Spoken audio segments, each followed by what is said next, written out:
ઘણી ખંભા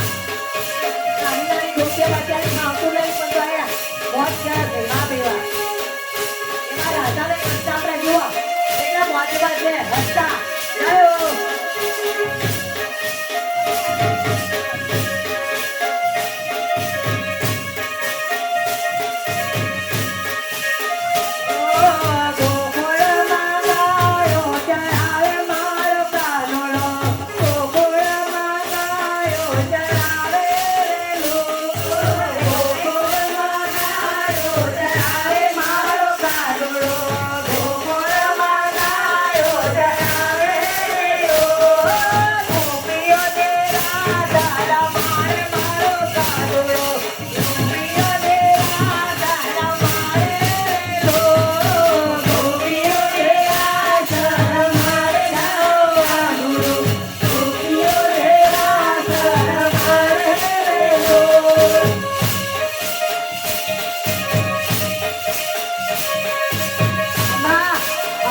થઈ જાય ઈચ્છા થઈ જાય આ બેવા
પાર્વતી માને કહે છે કે માં દેવી તમે તૈયાર થયા છો નાકે રખડી પહેરી ચામડી પહેરી થોડે સરગામ સજા તો ક્યાં હાલ્યા ત્યારે માતાજીએ કીધું કે હું તમારા લાલાનો રાસ જોવા જાઉં છું તમે બધા લઈ જાઓ ને ના ભોળાનાથ ના ભાઈ પણ